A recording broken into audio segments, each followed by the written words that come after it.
সকল বন্ধুকে বলতে চাই একটি কথা, সকল বন্ধু করো একটি বল কোরবানির সময়। একটা গরু যখন কিনো, সেই গরুতে আপনারা গোশত নিয়ে হিসাব করো। এটা আল্লাহর দরবারে কখনো কবুল হবে না।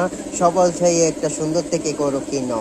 গরু কিনলে সবল থেকে ফুলসিরাতে যখন তুমি পার হবে, সেই গরুর উপর উঠিয়ে তুমি এক পলকে পার হতে পারবে। তাই আর একটা কথা বলতে চাই, যারা কুরবানি দাও, যারা গরু জবাই পরে হুজুরকে টাকা দাও না, তাদেরকে বলতে চাই এই কুরবানি তোমার কবুল হবে না।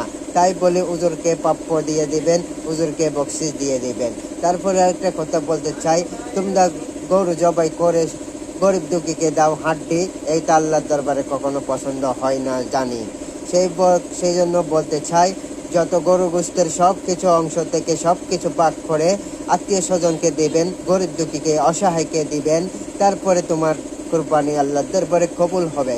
আরেকটা কথা বলতে চাই, আপনারা গরু জবা দিয়ে সেই গরুর গোশত ফ্রিজে রেখে দেন, এটা আল্লাহর দরবারে কখনো কবুল হয় না।